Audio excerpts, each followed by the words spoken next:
ഈ എൻ്റെ മക്കളെ നമ്മൾ പലതരത്തിലുള്ള ചമ്മന്തീസ് കഴിച്ചിട്ടുണ്ട്. അതായത് മാങ്ങാ ചമ്മന്തി, തേങ്ങ ചമ്മന്തി, ചെമ്മീൻ ചമ്മന്തി, എന്തിന് ഞണ്ട് ചമ്മന്തി വരെ നമ്മൾ കഴിച്ചിട്ടുണ്ടല്ലേ. എന്നാൽ ഇത് അതിൽ നിന്നൊക്കെ വെറൈറ്റിയും ഒടുക്കത്തെ ടേസ്റ്റും ആയിട്ടുള്ളൊരു ചമ്മന്തിയാണ് ഇനി ഞാൻ പരിചയപ്പെടുത്താൻ വേണ്ടി പോകുന്നത്. പപ്പട ചമ്മന്തി കേട്ടോ.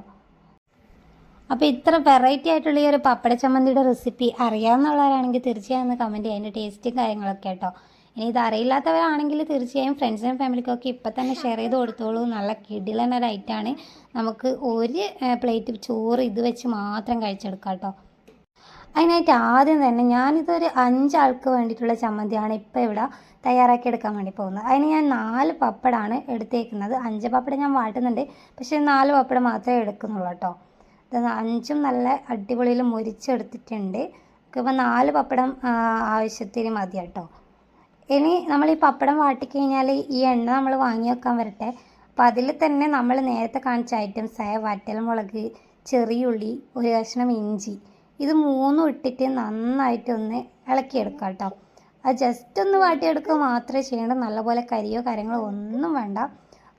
ഒരു മിനിറ്റ് നേരത്തേക്ക് അത് വാട്ടിയെടുത്താൽ മതി കേട്ടോ.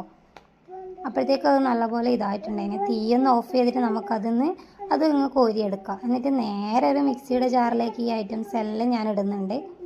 കൂടെ കുറച്ച് തേങ്ങയും കൂടെ ആഡ് ചെയ്ത് കൊടുത്തിട്ടുണ്ട് കേട്ടോ. ഇനി ഇതിലേക്ക് ആവശ്യക്കാർക്ക് ഒരു തണ്ട് കറിവേപ്പില വേണമെങ്കിൽ ഇട്ട് കൊടുക്കാം, നല്ലൊരു ഫ്ലേവർ കിട്ടും. അത് ഞാൻ പറിച്ചു വെച്ചത് ഉണ്ടായിരുന്നില്ല, അതുകൊണ്ടാണ് ഞാൻ ഇടാതിരുന്നത് കേട്ടോ. ഇനി നമ്മൾ ഇത് മിക്സിയുടെ ജാറിലെല്ലാം കൂടി ഇട്ടതിന് ശേഷം നമുക്കിതിലേക്ക് ആവശ്യത്തിനുള്ള ഉപ്പാണ് ചേർത്ത് കൊടുക്കുന്നത്. പിന്നെ വേണമെങ്കിൽ കുറച്ച് വെള്ളവും കൂടെ ഇതിലേക്ക് ചേർക്കാം കേട്ടോ. വളരെ കുറച്ച് വെള്ളം ഒന്ന് ചേർക്കുക. പിന്നെ ഞാനിത് 4 പപ്പടം ഇതിലേക്ക് പൊടിച്ചിടുന്നുണ്ട്. ഈ കയ്യിലുള്ള 4 പപ്പടം ഞാൻ ഇതിലേക്ക് ഇടാൻ വേണ്ടിയിട്ട് എടുത്തേക്കുന്നതാണ് കേട്ടോ. പിന്നീട് അതിലേക്ക് ഒരു ഐറ്റം കൂടി ആഡ് ചെയ്യുന്നുണ്ട്. നമ്മൾ ചെറിയൊരു കഷ്ണം പുളിയും കൂടെ ആഡ് ചെയ്യുന്നുണ്ട് കേട്ടോ. അത് ഞാൻ പറയാൻ വിട്ടുപോയതാണ്. എന്നിട്ട് ഇതൊന്ന് നല്ല അടിപൊളിയായിട്ട് അരച്ചെടുക്കുക. ഇത്രയും ടേസ്റ്റിയുള്ള പപ്പട ചമ്മന്തിൻ്റെ റെസിപ്പി എങ്ങനെ എനിക്ക് കിട്ടിയെന്ന് വെച്ചാൽ ഞാനിതുപോലെ റീൽ കണ്ടുകൊണ്ടിരിക്കുമ്പം അതിലൊരു കുട്ടി ഷെയർ ചെയ്തിട്ട് കണ്ടതാണ്. അതുകൊണ്ട് തന്നെ ഒന്നും നോക്കില്ല, പെട്ടെന്ന് തന്നെ ഞാൻ അപ്പം തന്നെ ഉണ്ടാക്കിയെടുക്കട്ടെ ചെയ്തത്. അപ്പോൾ അതിൽ ആ കുട്ടി പറയുന്ന പോലെ തന്നെ ഒരു പ്ലേറ്റ് ചോറ് തിന്നാൻ ഈ ഒരൊറ്റ ഐറ്റം മാത്രം മതി. അത്രയും ഇതാണ് കേട്ടോ അതിൻ്റെ ടേസ്റ്റ്. അപ്പോൾ ഞാനിപ്പോൾ പറയുമ്പോൾ നിങ്ങൾക്ക് അതിൻ്റെ ടേസ്റ്റ് മനസ്സിലാക്കത്തില്ല. അതുകൊണ്ട് നിങ്ങൾ ഇപ്പം ഉണ്ടാക്കാൻ പറ്റുന്നവരാണെങ്കിൽ പെട്ടെന്ന് പോയി ഉണ്ടാക്കിക്കോളൂ കേട്ടോ. ഒരു പ്ലേറ്റ് ചോറ് തിന്നാൽ ഈ ഒരു ഐറ്റം മാത്രം മതി. അപ്പോൾ ഞാനിത് നല്ലൊരു കോപ്പയിലേക്ക് അതൊരു ഉണ്ടയാക്കി വെച്ചിട്ടുണ്ട്. ഇതാ പപ്പടം കൂടെ വെച്ചിട്ടുണ്ട്.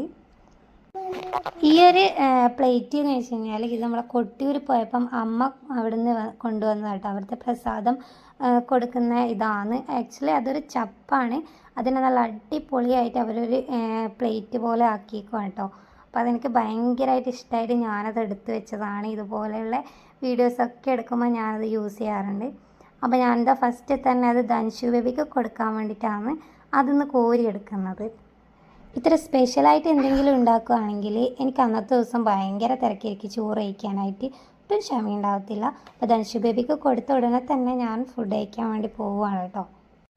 അപ്പോൾ ഒന്നും നോക്കണ്ട, പെട്ടെന്ന് തന്നെ ഉണ്ടാക്കാൻ പറ്റുന്നവരെ ഉണ്ടാക്കുക. ഫ്രണ്ട്സിനും ഫാമിലിക്കൊക്കെ ഈ വീഡിയോ ഷെയർ ചെയ്ത് കൊടുക്കുക കേട്ടോ.